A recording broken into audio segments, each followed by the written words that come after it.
So, the subject of today's episode is one that has been examined through many different lenses and has been a topic of conversation throughout social media for some time now, the gender wars. The gender wars have truly captured the consciousness of social media, of men and women. And of course, here on the Heart of Truth podcast, we attempt to bring a lens of consciousness, of truth, of spirituality, and of course, anchoring into how do we actually move forward? How do we heal these deeper issues that we examine here? So, in this case, how do we heal the rift between the masculine and the feminine?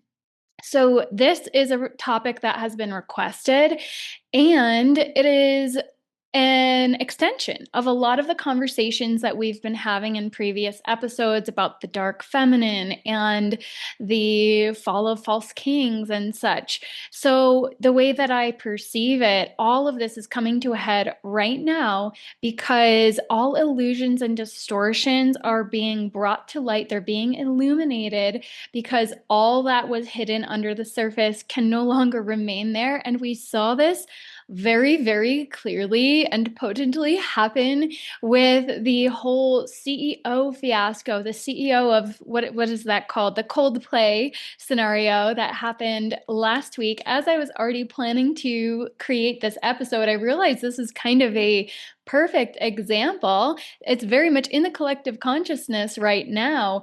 All of the distortions in the corrupt masculine.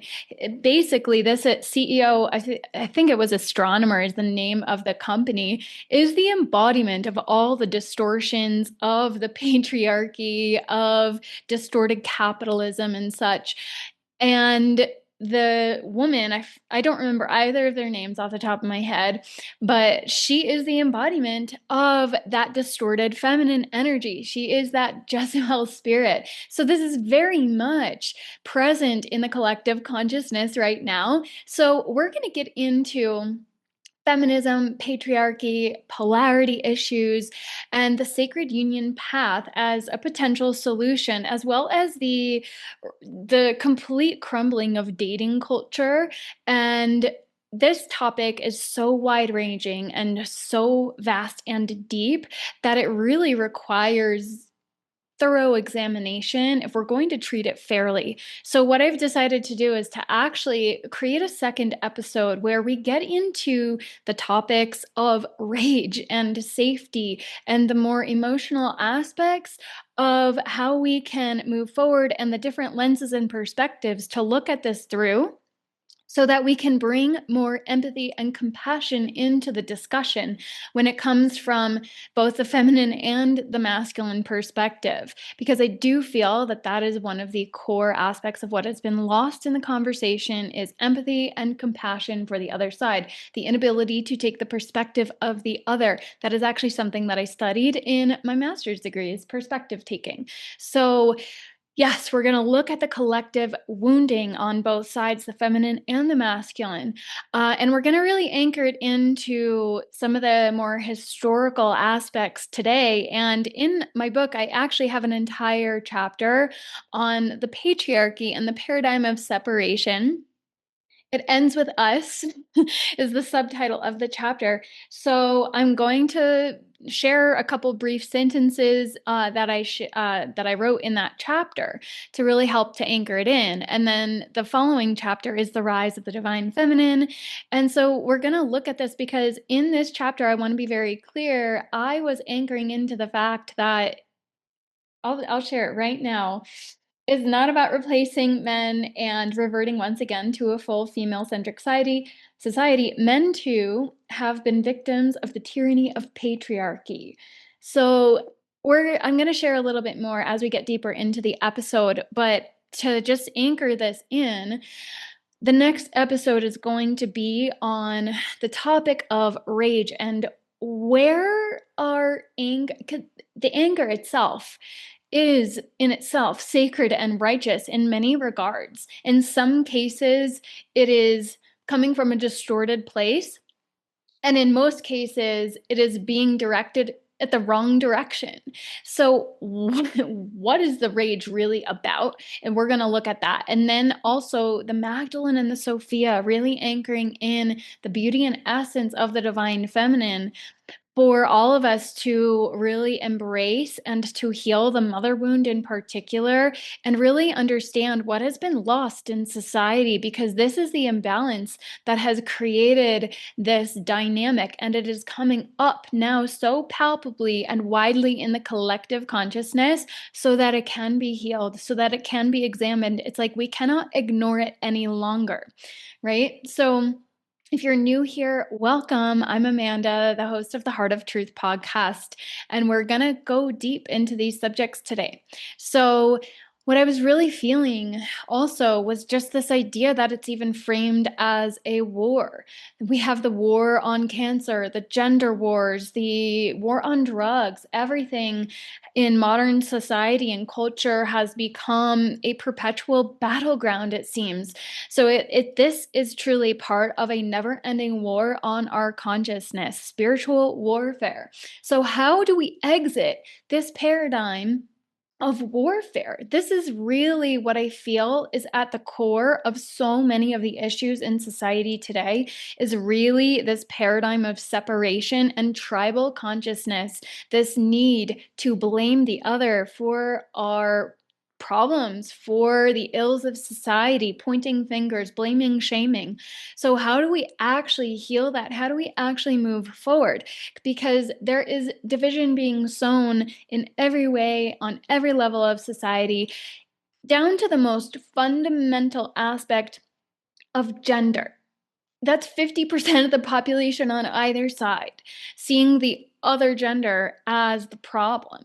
And rather than seeking common ground, we are bombarded with messaging to see each other as the enemy.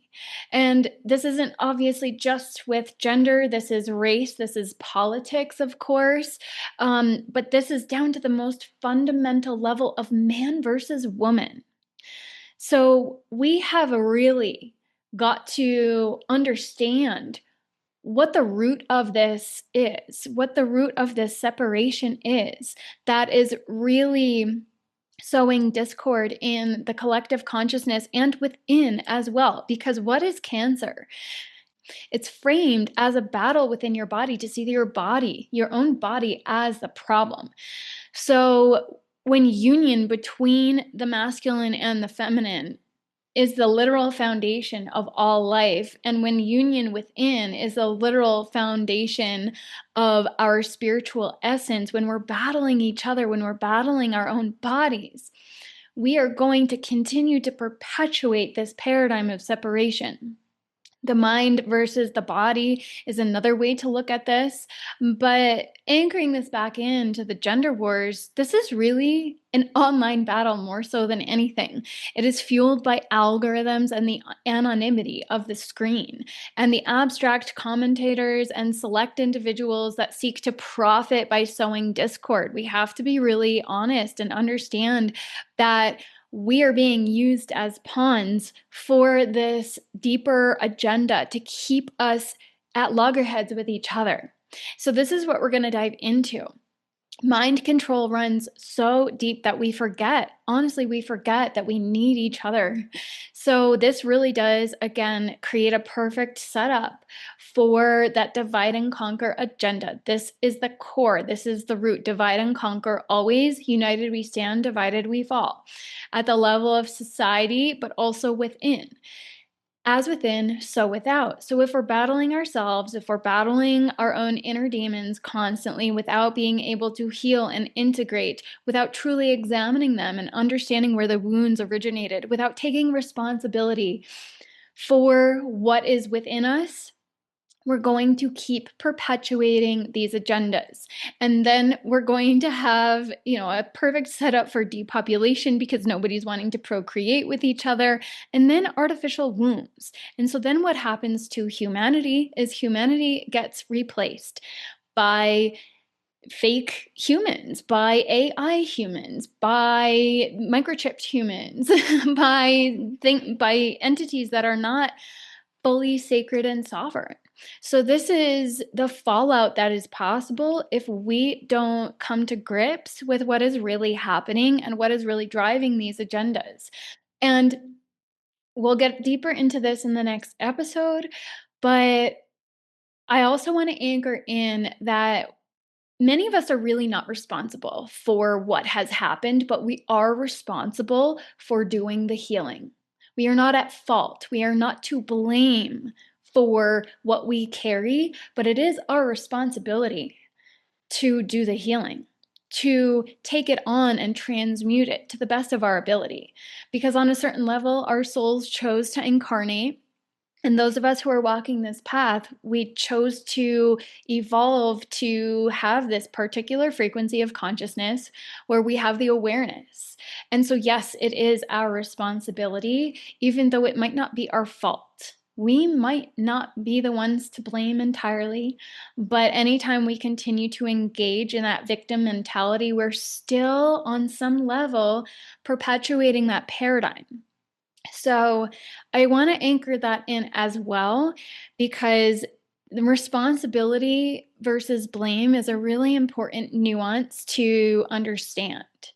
It's still our responsibility to take up the torch, if you will, and do that inner healing, that inner alchemy, but that doesn't necessarily mean we are to blame. So we'll anchor all of this in now with the key themes that are coming through the collective narrative as well.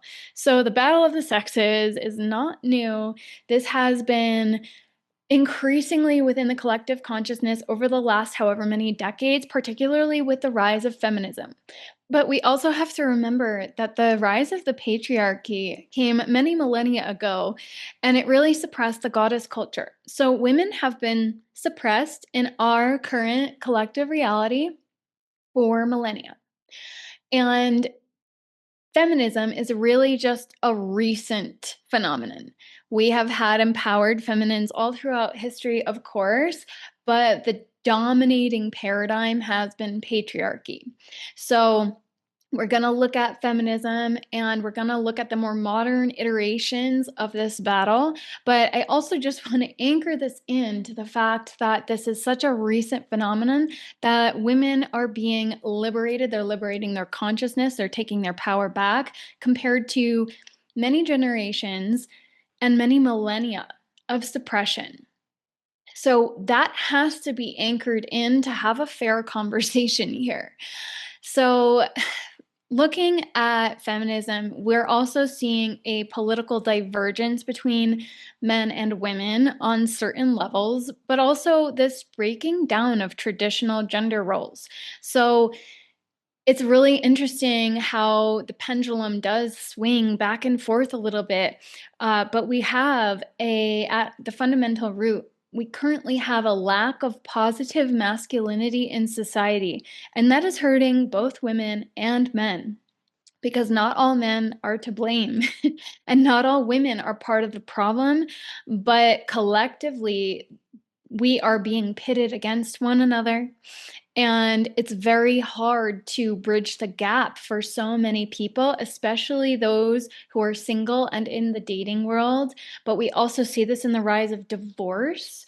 A lot of women are being shown these kind of fairy tale type dynamics. There's a lot of entitlement and expectation, but a lot of disempowered men, a lot of men operating in that more toxic energy and mentality. So, who is right? Who is wrong? It's not even about that. We've got to really anchor into the fact that both are wounding, but we're also carrying the wounds forward. And so we've got to alchemize all of this within ourselves if we have any hope collectively to move forward and to come back into the frequency of respect. I think that is another thing that is lacking on both sides of the conversation. A fundamental lack of respect of the other. And without respect, there's not going to be the empathy or compassion or the ability to take perspectives of one of the other. So Feminism, we're going to actually do a brief review of the history of feminism because there are different quote unquote waves of feminism. And personally, I feel that there is a lot of distortion in feminism, and a lot of women are rejecting it as well. But was it always like that? So, the first wave of feminism was really about the right to vote. So, this was the suffrage movement, and it began around 1848. So, feminism goes back a little ways, but in the grand scheme of things, in our greater human history of modern civilization, it's really not that long that women have been stepping forward and claiming their rights and claiming their equality. And what got us to that point in the first place, right? So, the first wave of activists also believed that once women had the right to vote, women could use that power for other much needed reforms to enact reform related to property ownership, education, employment, and more. So, the right to vote was one of the most fundamental aspects of the movement, and it is what sparked this broader wave of feminism. In order to paint a fuller picture of this, I want to share a tidbit about the witch hunts that I think has been lost in history. And, I was unaware of myself that the witch hunts were as much politically as religiously motivated according to certain perspectives and historical examinations. So, who was the target of the witch hunts? We're told that it was witches or healers, but women, who were quote unquote seen as demonic is kind of the broader perception. But it was women who were in their power, it was women who were healing. They were seen as the healers of their community. But there's also another layer to this, potentially, that points to a deeper level of political suppression and patriarchal subversion that goes beyond religion and superstition. So many women, it seems, who had inherited land or held property were targeted as part of the quote unquote witch hunts. So the church or the men in local leadership positions could seize their properties and claim them as their own, because as soon as you were accused of being a witch, you lost all property rights. So they would use that defamation of character essentially to take everything, to strip her away of all of her rights, everything that she might have owned. If they wanted it, they could just accuse her of being a witch, and she was immediately shunned from society and had everything taken away from her. So it was a free and easy way for the church and for men to take what women owned, to take what they had, to take what belonged to them. So, from that perspective, the witch hunts were almost even more sinister and insidious than most of us have been led to believe, even though it's bad enough to target healers and women who are genuinely helping other women and other men and children stay healthy. Like, God forbid, they actually give them herbs and tonics that would work. So the church was persecuting them from that lens, but also the political elite were targeting women who were in relative positions of power because of the fact that they owned land, that they were independent unto themselves. So that's a very interesting layer to anchor into the conversation. So, how much of that was repressed and suppressed? How much of that trauma and wounding and resentment and pain and abandonment and betrayal was anchored into the feminine consciousness that then got passed down to the future generations? We're going to get deeper into that idea in the next episode, but I wanted to anchor that in here because it does add a broader context for why feminism gained so much traction, because there was a fundamental lack of equality, but women are also holding a lot more than we currently bring into the conversation. So the second wave of feminism, like basically about a century of that focusing on the right to vote and just fundamental equality. Little bit by little bit, they were gaining their rights back. By 1963, we had the counterculture movements coming up. So women were stepping more and more into their power and into liberation. So this is now the women's liberation movement that was anchored in through the 1980s. So workplace equality, birth control and abortion, and women's education were at the forefront. So, for the most part, workplace equality and women's education and such, and their ability to have sovereignty over their bodies, sovereign choice over what happened to their bodies, at a fundamental level, I think that is definitely something to applaud and generally speaking should be part of the conversation. Women's rights to vote, access to equal education and opportunity if they so choose to follow a career path, for sure. But now we're starting to see some of the other aspects that have become distorted come into the conversation. The sexual liberation and the unspoken of trauma that can happen to women's bodies and the disconnection that can come from their bodies through the use of birth control and over reliance on abortion. And we're going to touch on that more in the next episode because, people are going to probably take certain things out of context if they don't truly listen to the words that I'm saying. I am not suggesting that birth control and that no women should have access to that if they really want it. But I think we also have to understand the implications. This is what informed consent is about, right? Understanding the full implications of making those choices. So we'll save that for the next episode. But in this second wave, we also had the rejection of domestic servitude. Women were exploring their sexuality, as I said. And so there was also this establishment of refuges for women and children fleeing domestic violence and rage. That is a good thing because that is a very real issue that continues to this day. Domestic violence is as much a problem as ever. And yes, it does also occur at the hands of women, inflicted onto men, but the majority is men subjugating women to violence, but also the children. So not all aspects of feminism are bad by a long shot. It is a necessary part of our modern cultural and societal evolution for women to start reclaiming their power. But as feminism has evolved, we're seeing that it is bringing in different expressions, and we're going to see this third and the fourth wave and what I see going forward. So the third wave started in about 1992.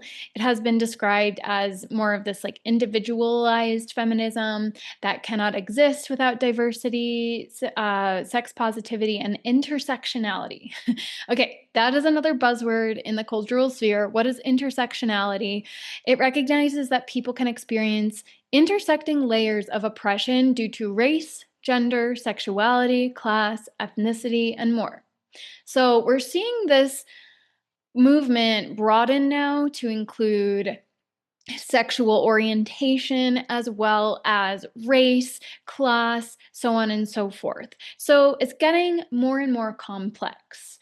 And as that has occurred, and all of these are important conversations to have, of course, but with that has also come this rise of victim consciousness and this blaming and shaming, and it's going both ways. Third wave feminism is often seen as pro-sex, defending pornography even, and sex work, as well as kind of sexual liberation, intercourse, kind of opening the boundaries of marriage even potentially, redefining what that looks like, and overall reducing the stigma surrounding sexual preferences.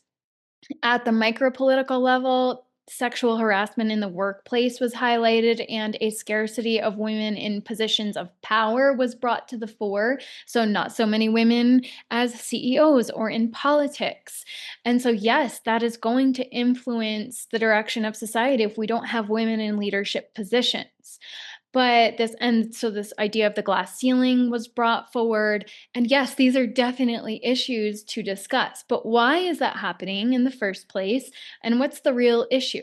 So this whole pantsuit thing came to the fore, which we'll get into, but this girl power movement was also a huge part of this third wave. So the Pussy Riot, which happened, was that in the 90s, I think, in Russia. And then we have the rise of pop girl groups like Spice Girls, but a lot of people accuse that of being kind of a diluted feminism.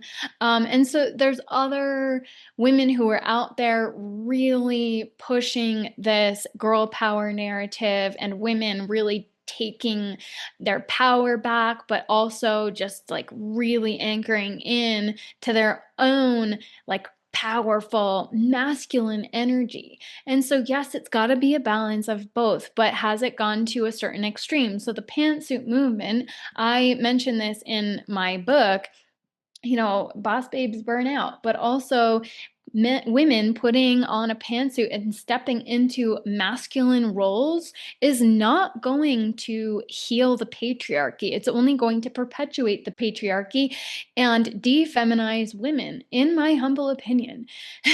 So we have the fourth wave, which was about 2013 until now. And this is really with the rise of the digital online movements like the Me Too movement. So the Me Too hashtag was used at least 19 million times on Twitter alone, now X obviously, but 19 million times on one social app. So we saw the Women's March, where over 500,000 women around the globe marched. In 2021, the Women's March for Justice. So that was about 110,000 women rallying at more than 200 events across Australian cities and towns protesting workplace harassment and violence against women. So that's fair. That's valid. Workplace harassment and violence against women, no bueno, not good.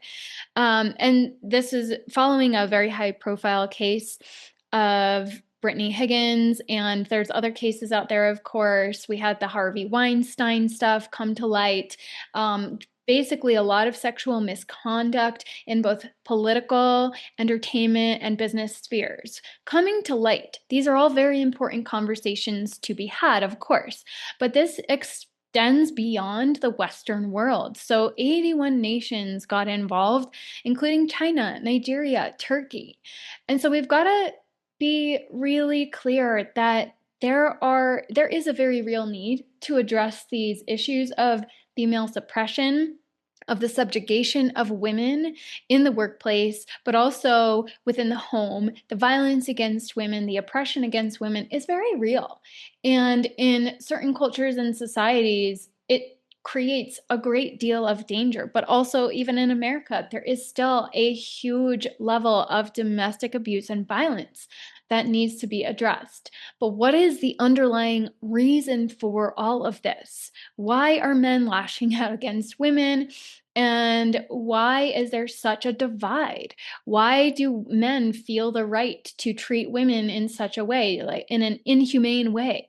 So these are the conversations, the multiple levels of conversation. This goes beyond dating culture. We have to understand that this is so much deeper and more insidious than women and men being at odds with each other in the online world, in the dating world. And nobody is happy. And that's a very real problem. So, the prevalence of highly visible gender protests led some feminists to declare that feminism had transformed from a dirty word and publicly abandoned politics to an ideology sporting a new cool status. That was Red Chidki. I can't even pronounce their name. Anyway, that quotation, it had transformed from a dirty word and publicly abandoned politics to an ideology that was a new cool status. Okay, that's an interesting thing because a lot of people have been rejecting feminism of late. So is it this cool new status, or a lot of people seeing the fundamental flaws in feminism and the fundamental distortions in the narratives? Because it extended to the LGBTQ community plus. And here's where I see a lot of the insidious distortion coming in.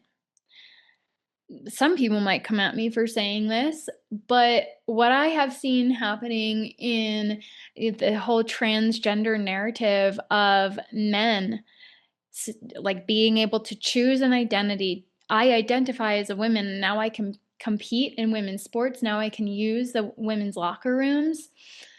I think that's highly dangerous.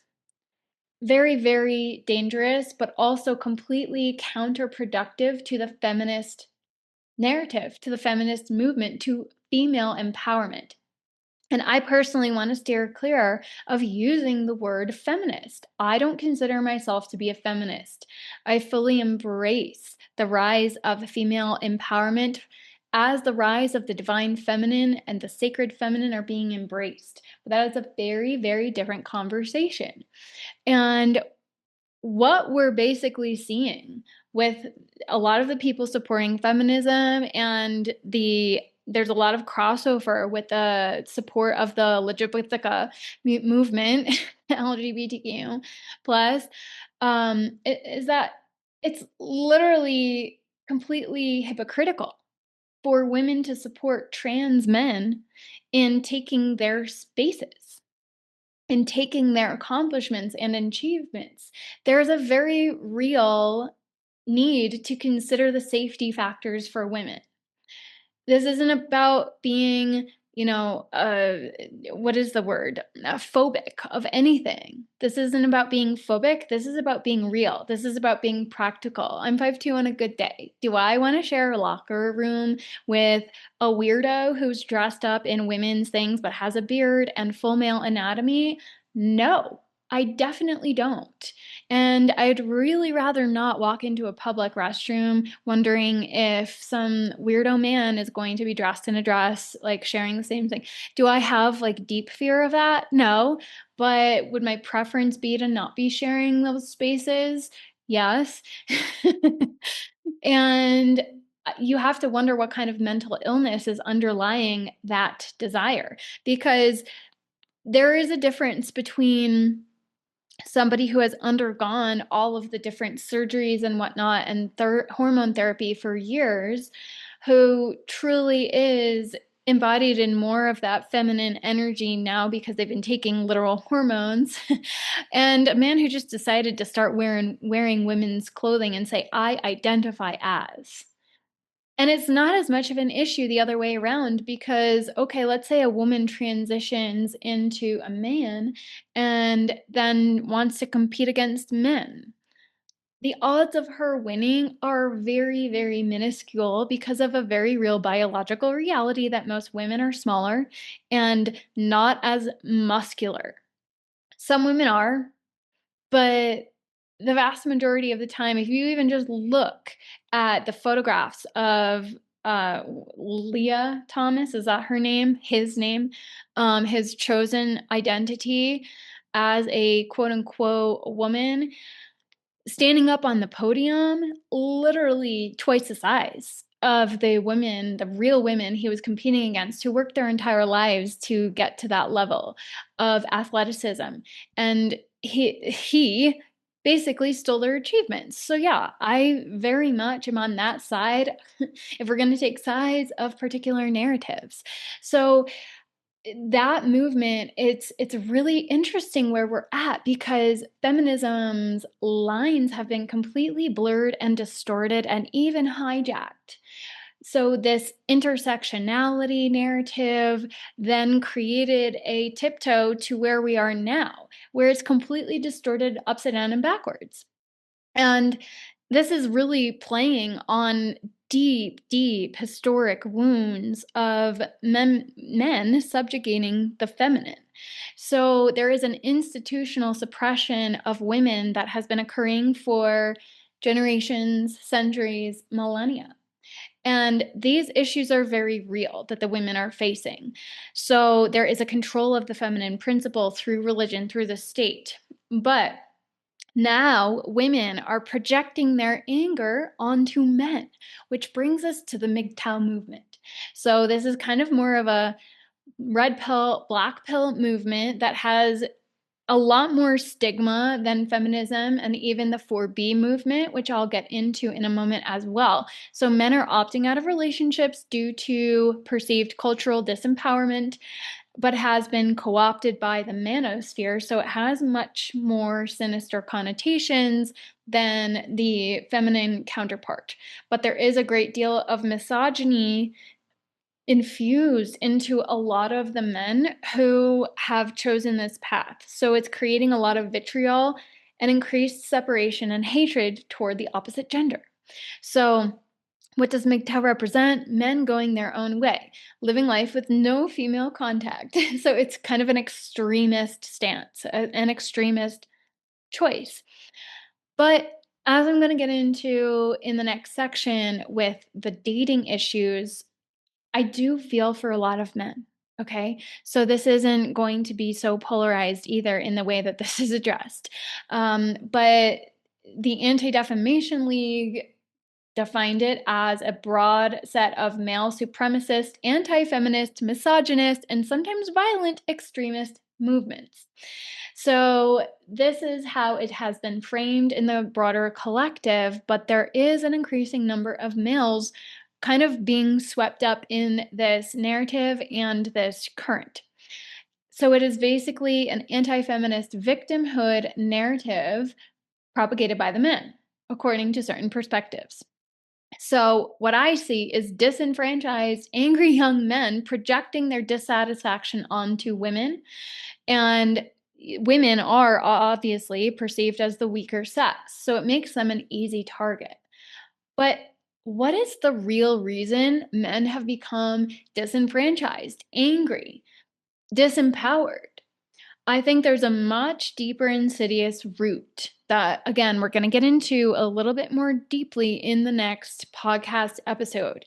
So stay tuned for that if you want to give that a more thorough examination, because I think that we have to understand the deeper suppressed rage that is occurring on both the masculine and the feminine sides of the conversation to really be able to give this a full perspective. But we've got to anchor this into what the collective is really engaging in right now as well. So the 4B movement started in South Korea in protest of a misogynistic society, women shaving their heads, saying no engagement with men at all. But after the recent election in the US, a lot of women on TikTok in particular were taking up this narrative and saying, no, I am not going to engage with men at all. So basically, this is no sex, no giving birth, no dating men, no marrying men. And this is essentially the misandrist mirror of the misogynist. So there's a protest of open sex, of liberal sex, which is kind of interesting because a conservative value is actually no sex before marriage and not having such open liberal sex. So it's kind of interesting and almost ironic in the way that this has evolved. Women are now saying, no, I don't want to have sex with men. And actually, truly, that is a step in the right direction if women are actually truly going to heal their bodies and their wounds. So we're going to get into the biology as well in a deeper level next week, but we have women's bodies and hormones and energies being completely entangled when they have open sex.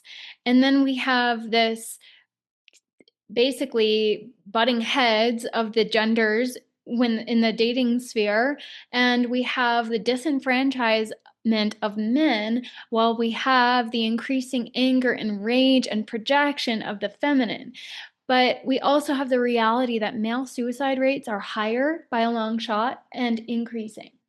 So we have to address this with very real compassion on both sides of the spectrum, because even though we've been living in the patriarchal paradigm where women have been overtly suppressed, there is a lot of damage that has been done to the male psyche, to the male consciousness. Not all men are CEOs and in positions of power, and yet all men, maybe not all, but the vast majority of men are being seen as the problem, as the enemy by a lot of women. So we're in a state where the more separated we have become from our bodies, the more separated we have become from each other. And we have this absolute state of warring consciousness now. So now, getting into the dating sphere, there's this growing dating void, if you will, and an increase in loneliness, in miscommunication, in wounded expectations, and spiritual misalignment in relationships, energetic misalignment, so on and so forth. So I saw a comment on one video about the gender wars that I just saw as just so telling and very sad, and it was by a man. My self-esteem has been so irreparably damaged by dating apps that approaching women in real life, IRL, but in real life feels totally futile. So it's no wonder, in one regard, that men are not stepping up and being men, because they have deep insecurities, deep wounds from women who are acting out of alignment themselves. So it's creating an increasing void, an increasing divide. So the good men are being ruined, the good women are being ruined because nobody trusts anybody else. But what this is really pointing to is a deeper emotional immaturity in the greater collective. It's a schoolyard mindset, really, and nobody's taking responsibility for doing their inner healing. So we basically have a generation or two or three of children in adult bodies who never did the work, and nobody has the capacity to take responsibility and do that necessary inner healing, emotional healing. And a lot of this is coming through the generations as well. So it's coming to a head in the current younger generations, particularly millennials and younger. And I really can't speak into Gen X so much. Or the boomers, most of them bypassed. We won't get into that conversation. Not all boomers are bad, just like not all men are bad and not all women are bad. But yeah, we have generational aspects. But I think what's really happening is that it is coming to a head in our collective consciousness where all of these wounds have basically manifested in particular generations because it is our role to start transmuting for the trajectory of humanity to start to rise in consciousness and frequency once again. But we have this culture kind of counteracting that drive. So we have instant gratification culture, but we're never fully satisfied with anything, particularly not in the dating sphere. You're never satisfied because you're always wondering, is there something better out there? So people are constantly seeking better because there are too many options. You can pull out any dating app and have hundreds of options to swipe through. How can you even begin to truly narrow down unless you really know yourself, have done a lot of the emotional work? And we have this paradigm where the dating apps just encourage swipe, toss, ghost, and this breadcrumb culture. Oh my gosh, the breadcrumbing, the ghosting, like basic respect has been lost in those communication dynamics. I do understand that sometimes when you have so many options and you don't build a deep connection with anybody, that it feels okay to sometimes just stop talking to somebody. But can we kind of move past that yet? My personal recommendation would be to delete the apps, go out and actually do things and meet people organically. The vast majority of the people I've met that I've had deeper connections with have been organically in person. And to be clear, I have been celibate for over 2.5 years now and not really dating. not on the apps, not really interested in it because I have been needing to be in my own energy to clear out the old energies, to do the inner healing necessary, to do the womb healing necessary. And it's because of past choices that I made in this lifetime, but also generational stuff, past life stuff. Personally, I know that that is what my soul incarnated to do, was to transmute a whole lot of stuff. And so it has required me to be in my own energy to do that. If we're dating 5 people at the same time, whether or not we're actually sleeping with them, that's a lot of energetic entanglement, a lot of confusion. And so my recommendation for anybody listening who's wanting to actually, it feels ready and wanting to meet somebody, is to not be on the dating apps unless you find a really truly aligned one. Perhaps there's ones that exist. I saw one conscious creator had started an app that I haven't joined, but I was like, that could be a little bit more aligned. Potentially, it's a very curated community of conscious individuals. But, for me, I would so much rather meet somebody organically. It's always worked out better for me that way because that's me being in my embodied frequency, being in my magnetism. I magnetize the right people. They're always more aligned. I obviously am not in union with my right person right now, but I'm staying open to that and I feel more grounded than ever in myself, but also so clear that swiping for random people on a dating app is very much not in alignment for me.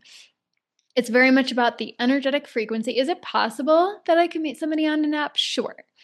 But it just fuels this distraction impulse. The last time I went on the apps, I actually had literally said out loud, I just want a distraction right now, went on a few dates with people, and then kind of got entangled in a situation that lasted several months where I was like back and forth with myself. And then after that, I was like, okay, I am not going to be sleeping with anybody until the right person comes along. And, ideal case scenario, that's how it's going to pan out. But I really have been called to just be so in my energy. And when you get onto a certain phase of your journey, I do think more and more people are finding that they're choosing to be celibate. They're choosing to take their energy back within so as to clear their field of any misalignment and any energies that are not their own. So we also have, so basically we have these unrealistic expectations and a lack of empathy and compassion on the rise, and a lack of respect through the dating app culture, where a lot of people are entitled, both men and women. And I can speak for myself that I have been choosing to take myself back, like my energy back from those dynamics, as I just shared. And somebody recently came into my field kind of under the pretext of a more like professional thing, somebody that I met in the past. It wasn't on a dating app. And asked if we could hop on a phone conversation and indicated that they were actually interested on a deeper level, and I wasn't really feeling it, but I was like, okay, I'll get on the phone with you, whatever. And this joker didn't even have a shirt on. And I ended the call immediately. I was like, not even interested in that dynamic. Was like slowly putting his shirt on as I answered the phone call. I was like, why didn't you put your shirt on and then hit dial? And, for me, it just indicated a deep lack of maturity and respect. Like, what happened to gentlemen? What happened to chivalry? Not to sound prissy, but for me, it wasn't about being prude or prissy. It was very much about the lack of respect and the level of entitlement and expectation, and just this really gross energy that I was feeling from the dynamic, that I was like, nope, not engaging, not even entertaining this. And because of the particular dynamic, I chose to fully block that individual. And so for me, I realized that came into my field to give me just that reflection of my own energy field being very resistant and repulsed by anything that's not in alignment, but also just to remind me of the general collective consciousness of where a lot of people are, and that this is a real reality that many people are still operating in. And so women, many are choosing to take their energy back from dynamics, but also men, I know, are rejecting the women who are like completely fully entitled and stuff like that. We have also the emergence of tradwife culture as a response. So, this hyperpolarization between the feminist and hyper traditional women archetypes is coming into play here. But many women are really recognizing that the system has not been set up for their ultimate happiness and thriving. And many women who have focused on career over marriage, family, children are in deep regret over not having the children. And many women are saying, hey, this doesn't work with my cycles. This corporate 9 to 5 mentality, I'm stressed out, I'm strung out. And so we're going to get into this again in the next episode. So, this entitlement piece I do want to address as well, because I saw kind of on the flip side, two really beautiful viral memes. And it's kind of the flip side of the entitlement and expectation that we see in modern society. And I think that's why they went viral, because there was one where it was this woman very, very proudly holding the keys to this new house that her husband had bought her. Clearly had worked very hard and saved up and bought her this house. And it was a literal shack with a rusted roof, and she was beaming, grin from ear to ear. And I think it just served as a really poignant reflection for how entitled many women have become, and setting the bar and the standards of expectations based in material physical reality versus on the true frequency of love and provision and providership.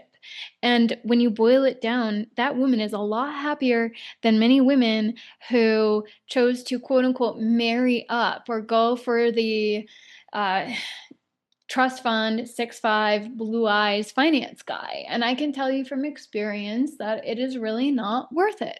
Many years ago, I dated that, and it was definitely beyond toxic. If that's really what you want for your life, I mean, you're going to have a very superficial life, probably a very unhappy life where neither of you are faithful. And then you see the flip side of this woman just beaming ear to ear, so proud of her husband. And I see 1111 right now, because she chose the man that would step up for her and provide and protect for her and her children to the best of his ability. And they're truly, genuinely in love and happy. And then this man who proposed to a woman, or his fiance, obviously, in KFC was getting a lot of flack, went viral. And then literally KFC replied, and then some of the most major corporations in the world all stepped up and provided for this couple's wedding, their honeymoon, a year of free data in one case of a cell provider. This couple was fully taken care of by the corporations because they didn't care about the trappings of the perfect, most elaborate engagement setup, whatever, whatever. And it was a testament again to true love. True love isn't about the material, it isn't about the trappings of our material world. But so many people have conflated the two. And now they have this long list of, non-negotiables and things like that. And I do think it's important to have certain standards, but are the standards more material in nature, or are they more emotional and character qualities in nature? A man who steps up and provides in a material way versus a man who steps up and provides in an emotional way. And actually, the material way doesn't have to be. The material is important. There's that safety and stability that comes from the provision of the masculine energy. And this is internal as well. But does it need to be a mansion? Or are you going to be happy with the right person in a more modest home? Is kind of what we're talking about here. So There's a lot of layers to this conversation, and I'm not saying for people to lower their standards or settle or anything, but we also have to remember that when we actually come into true union with a divine counterpart, especially if we're on the spiritual path, that feminine essence being protected and provided for enables the masculine to fully step up, and abundance flourishes from that frequency. And we've got to stop being attached to the material from the perspective of just pure ego. But, it's okay to want wealth and luxury, but to also recognize that God provides when you're truly operating in a frequency of authenticity and integrity. And are you really in service to self and your ego, or are you in service to God and the family? So these are considerations for us all to really lean into. So, looking at the spiritual dimensions of the rift, so we have the inversion of the feminine and the masculine. I've been kind of speaking into these themes for the past several episodes as well. But yeah, the patriarchy wasn't just a cultural system, it was part of a deeper planetary grid hijack. So, we're getting into deeper esoteric stuff. It's a hijack of the divine mother, a distortion of the divine mother. And then we have the victim victimizer programming inserted into the consciousness as part of mind control. So this is creating more division as insecurities get platformed and promoted as well in the social media algorithms. There's a lack of love and compassion systematically siphoned from us on a collective level. The distorted feminine as the seductress, the manipulator, the martyr, the passive aggressiveness, right? The Jezebel energy coming through, as well as the distorted masculine, the tyrant, the abandoner, the passive man child, even, and the spiritual narcissist. So, to counter these distorted masculine and feminine energies, we have the rise of the true embodied divine feminine and Christed masculine archetypes as higher blueprints that go beyond this polarity conflict. So, polarity work is really important when it comes to understanding the masculine and the feminine dynamics, and it can be really helpful. But if it's not really rooted in sovereignty and source union, that too can get distorted and can even become a little dangerous, promoting distorted versions of the divine feminine and the divine masculine, too hyper feminized, too hyper masculinized. And everybody has their free will choice of how that gets to look in their relationship dynamics.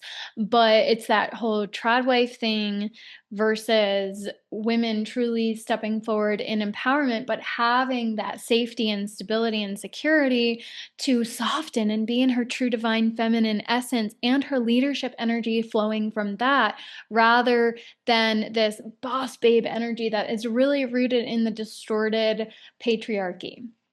So again, we have many faces of the divine feminine. So I'm going to get into this a little bit more in the Mary Magdalene Sophia episode as well. But we have that more sensually expressed priestess, rose priestess even. So there's Lilith, in her pure form, perhaps Sophia, Aphrodite. Then we have the modest and more cloaked Holy Mother, and so they all have their own distortions associated with them, right? So we have Mary, and as the primary archetype there, and then the warrior protector like Kali, Durga, the Morgan, which have they've all become a little bit distorted, but there's also a pure essence encapsulated by all these divine feminine archetypes. So, the task of the feminine is to embody her power without rejecting the masculine at the same time. And the task of the divine masculine is to open up while remaining rooted in his leadership and authority, but to emotionally open up and to allow himself to be a little bit more vulnerable to these expressions, and for both to really lean into trust again. So how do we heal this together is part of the question. So all facets of the divine feminine are aspects of the sacred whole. And suppression of one will often lead to an imbalance or projection. So, is there a way that the sensual and modest and the warrior protective energy of the feminine can all be embodied in one vessel? I believe so. So, one woman's embodiment, though, will look very different from another. So, we've also got to, within the feminine collective, stop projecting and dictating what the path forward is for all women, because it isn't all women. We have different paths and modalities and ways that we're here to express the divine and feminine. And that might also evolve within one lifetime. So, within spiritual circles, this is creating tension because it's like my way or the highway, my way is better. And there are certain aspects that, again, become distorted and hijacked. So people can say, yeah, your way isn't right because there might be a distortion in there. But if there is if there's a pure aspect that has to be recognized in all of these different pathways. So the Grail King archetype as the divine masculine is the protector, the witness, the pillar of truth. But many men are really struggling to find their role again in this kind of post-feminist. Are we going to call it post-feminist yet? In this post-feminist world, especially in spiritual circles. So the wounded feminine can often unconsciously emasculate men, or even expects them to fail. And so that is projected onto the man. And in many cases, women have their energetic walls up because they haven't been able to trust. They haven't been able to fully surrender to the masculine because they've had to do it all their own. They have been abandoned. They've been betrayed. They never felt safe, perhaps even growing up. Their father wasn't treating their mother well, and so they never felt safe, truly safe around the masculine. They never felt protected, provided for, so on and so forth. So, true masculine leadership is not about domination, but presence, protection, energetic containment. And then there has to be mutual respect, of course. So, before I get into the integration and the takeaways for this episode, I'm going to read a little bit from my book, The Patriarchy and the Paradigm of Separation. This is chapter 15 in my book. So, the opening paragraph, patriarchy and the paradigm of power over separation and control have dominated humanity for millennia. Archaeological and historical evidence suggests that around 5,000 years ago, human society shifted from matrilineal female-centric modalities into a patriarchal masculine-dominated way of life. The discussion that ensues about the woes of patriarchy is not about replacing men and reverting once again to a fully female-centric society. Men, too, have been victims of the tyranny of patriarchy, their hearts cut off and compassion extinguished. The battle of the sexes has created an epidemic of dissatisfied and disenfranchised men who bear the brunt of the blame, when largely they themselves are not the ones at fault. Unwitting victims and perpetrators of generational trauma, we must all take responsibility for the role we play in perpetuating this disharmony. So, I could say a whole lot more, but yeah, I'll read this one sentence that stuck out at me. Healing ourselves first and coming into wholeness, harmony, and love within will heal the world, as within, so without. The rise of the divine feminine energy is about women rising into their power, but not above men.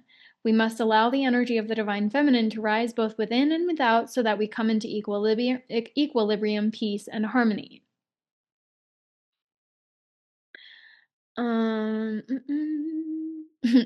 Putting on a pantsuit and stepping into men's shoes removes femininity from the equation, and the removal of feminine energy from society at large is the fundamental issue at hand. There we go. There's that sentence that I tried to recall earlier. So, of course, women should have the option of moving up the ladder of success and breaking through the glass ceiling as they desire. Of course, women should have equal rights, pay, and respect in the workplace. Women embodied in their feminine power having leadership roles in society is key to healing collective turmoil. However, by and large, collectively, we, men and women alike, are still operating through a patriarchal model, a masculine way of being that is about pushing, driving, striving, and achieving. Doing, doing, doing. This societal directive does not serve women in particular because when women disconnect from the natural cycles and rhythms that are innate to us, often done through artificial means such as hormonal birth control and being on the corporate clock, it suppresses our ability to show up at our best and be in our full power. Boss babes eventually burn out. So, yes. And then a little bit later on in the chapter, I have a section called The Cult of the Individual versus Self-Actualization. So this is very much a key part of the conversation is this cult of the individual, how we are so self-centered and self-focused right now that we're not having compassion for the other. So if you're interested in going deeper, I do recommend, I'm not going to read the whole chapter, obviously, but to then segue into the takeaways for this episode, we heal the gender war not by taking sides, but by embodying the archetypal wholeness and the frequency of compassion and perspective taking is really key here as well. So this is not about submission or dominance. This is about sovereign union. So I would invite anybody listening and, doing the self-inquiry, where might I be perpetuating this? Where might you be stuck in a distorted archetype? How can you begin reclaiming and integrating the sacred masculine and or sacred feminine codes? So, society has really set women up to be self focused and egocentric as well, rather than preferring her natural inclinations to nurture both her partner and her children in many regards. Not across the board, of course, but that's part of the dissatisfaction, and that's where a lot of the walls come from as well. So, women don't belong in the home, but we also have to recognize that a lot of the distortions in our society and these gender wars are coming because nobody is really truly integrated and embodying their true frequency and wholeness. So, entitlement and expectations placed on the man might collectively be a little too high. So, focusing on love and recognizing that from a foundation of love, true kingdoms can be built, I think is really, really important right now. And honestly, like, I think everybody also kind of needs to take a chill pill right now when it comes to these quote unquote gender wars because it's really primarily online. So, we need to take a chill pill and an honest to goodness look in the mirror. Where are we perpetuating this ourselves? Are you the kind of partner that your ideal partner is looking for? Are your standards for your partner up here while your standards for yourself are down here? So, are you upholding the standards that you will uphold the other two? So, we're not here to lower the bar, but to lift each other up and to become the example of that loving, compassionate partner. Bring both chivalry and grace back into the conversation. Be kind. If you go out on a date but you're not into it, then be thankful for their time. Don't ignore them, perhaps. Let them down gently. Have firm but kind boundaries. Don't lash out or project onto the other. The qualities that we're seeking. Make it not a list of physical attributes, but all like the internal aspects that we find really appealing in a high quality character. So, we're also looking at vulnerability versus resilience emotionally. Being strong, but also soft and honest with our emotions is very, very important here as we move forward. Mutual respect, empathy on both sides. There is generally a lack of accountability and unrealistic expectations that is driving this quote unquote battle of the sexes, this gender war.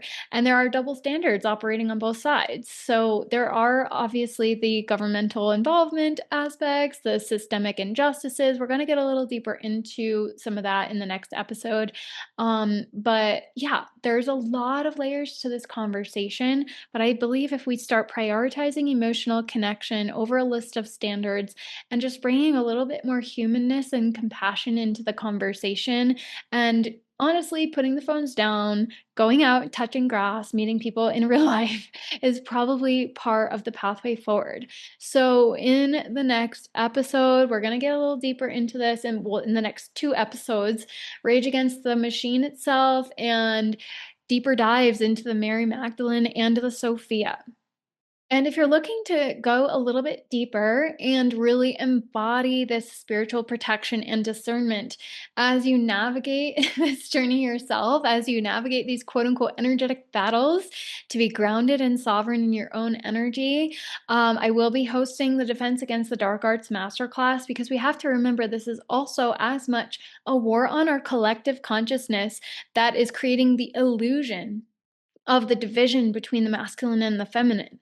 And so if we want to transcend this, we've got to clear out the distortions, the attachments in our energy field. And so these tools, this is basically psychic defense, but also energetic hygiene that I'm going to be teaching.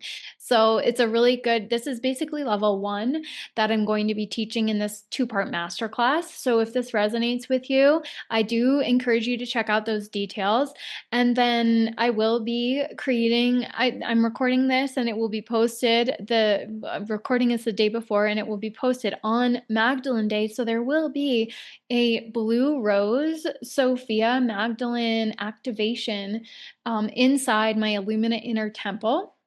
So if you're curious about accessing that, when you access the inner temple, you'll get access to a bunch of activations, the core foundations of Luminary, as well as the Defense Against the Dark Arts Masterclass, and then the Royal Star activation for Lionsgate that is coming up, depending on when you're seeing this episode or tuning in.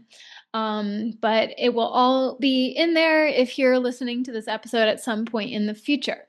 So I do encourage you to check out those offers if you do want to go deeper and really anchor into your own embodiment and to end the separation and to heal the inner war, because this is really beginning within our own inner battles with the feminine, with the masculine, our own mother wound, father wound energy. So if we start to do that healing, we're going to have that ripple effect into the world to start healing the rift between the masculine and the feminine and all the other layers of society.